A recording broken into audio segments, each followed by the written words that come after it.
Hello నమస్తే అండి. ఇదిగో చూడండి, ఆకాశ దీపాన్ని చక్కగా వెలిగించి పైకి అయితే ఎత్తుతున్నారు.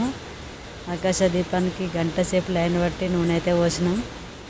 200 మందిని తీసుకున్నారండి నూనె వేయడానికి. చాలా ఓపికగా పూజారులు అయితే అందరితో పోయించిండ్రు. ఇక చక్కగా వెలిగించారు. పైకి లాగిళ్ళు ఇంకా పైకి వెలుగుతుంది చూడండి.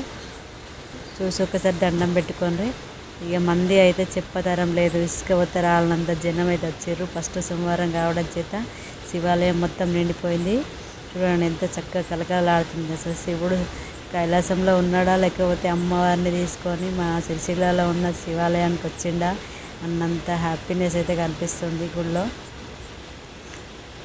చూడండి ఎంత చక్కగా ఆనందంగా మురిసిపోతూ అందరూ చక్కగా రెడీ అయ్యి వాళ్ళ నచ్చినంత డిజైన్లు వేసుకుంటూ ప్రమిదలు పెట్టి స్వస్తికులు, ఓంలు, శ్రీచక్రాలు, రకరకాల డిజైన్లు అయితే ప్రమిదలు పెట్టి చక్కగా వెలిగిస్తుండ్రు. దీపాలు అయితే